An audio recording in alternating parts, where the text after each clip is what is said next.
सभी बहन भाइयों को जय मसीह की। आप सभी का हमारे इस चैनल में स्वागत है। आज मैं आपको बताऊंगी पवित्र आत्मा के बारे में। पवित्र आत्मा क्या है हमारे लिए। हम पवित्र आत्मा कब प्राप्त कर सकते हैं? जब हम पश्चाताप करते हैं और प्रभु यीशु मसीह पर विश्वास करते हैं। जब हम अपना जीवन प्रभु यीशु मसीह को दे देते हैं तो उसी समय हम पवित्र आत्मा को अपने जीवन में ग्रहण करते हैं। हमारा पहला वचन पहला कुरिन्थियों 12 अध्याय की 13 आयत में, क्योंकि हम सब ने क्या यहूदी क्या यूनानी क्या दास क्या स्वतंत्र एक ही आत्मा के द्वारा एक ही देह होने के लिए बपतिस्मा लिया है और हम सबको एक ही आत्मा पिलाया गया। आमीन।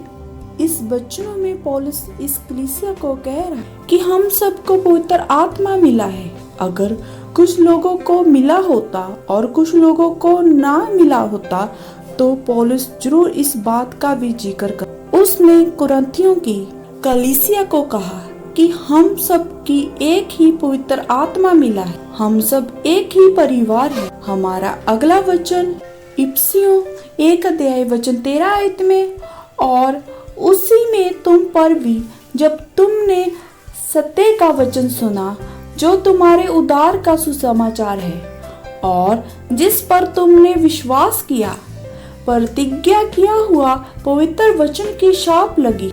आमीन। आप परमेश्वर के परिवार का हिस्सा बन गए हैं।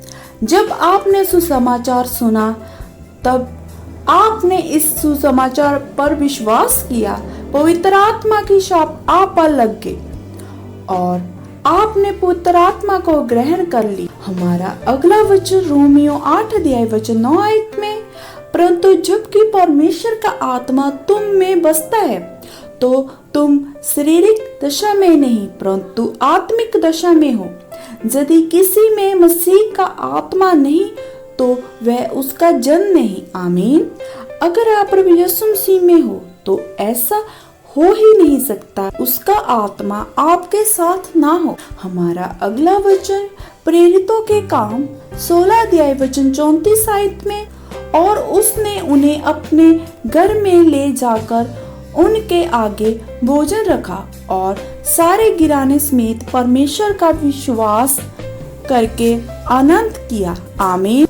पवित्र बाइबल में कहीं भी ये लिखा नहीं गया है कि अन्य भाषा में बोलना ही अजिहा चिन्ह या निशान है जिससे ये साबित होता है कि आपने पवित्र आत्मा पाया, परंतु उसमें वर्तित नया नियम हमें ये सिखाता है कि जितनों ने मसीह पर विश्वास किया है उसे ग्रहण किया है, उतनों को उसने अपने बेटे और बेटियां होने का हक दिया।